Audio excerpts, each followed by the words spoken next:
मजा आएगा ना भिड़ो।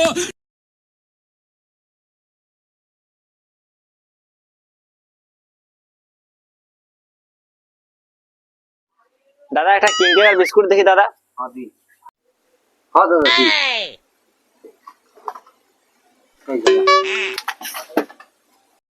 लेकिन एक सेकंड हाँ दादा কিছু অসুবিধা বিস্কুটটাতে এই যে দাদা এখানে সুগার যে ফ্রি আছে, ফ্রিটা দিলেন না যে আমাকে, সুগার যে ফ্রিটা আছে সেটা দিলেন না যে আমাকে। দাদা এই বিস্কুটটা হচ্ছে বিক্সপামের সুগার ফ্রি বলে। এই দাদা এটা লেখা আছে পুরো ভালো করে সুগার ফ্রি লেখা আছে, তুমি বলছো বিস্কুটটার নাম সুগার ফ্রি। সুগার ফ্রি লেখা আছে, আমি কোনো মূর্খ বেঠি নাকি? কোনো সুগার ফ্রি লেখা আছে বিস্কুটটা? তোমার দোকানে বিস্কুট নেবো না, রেখে দাও, যাও।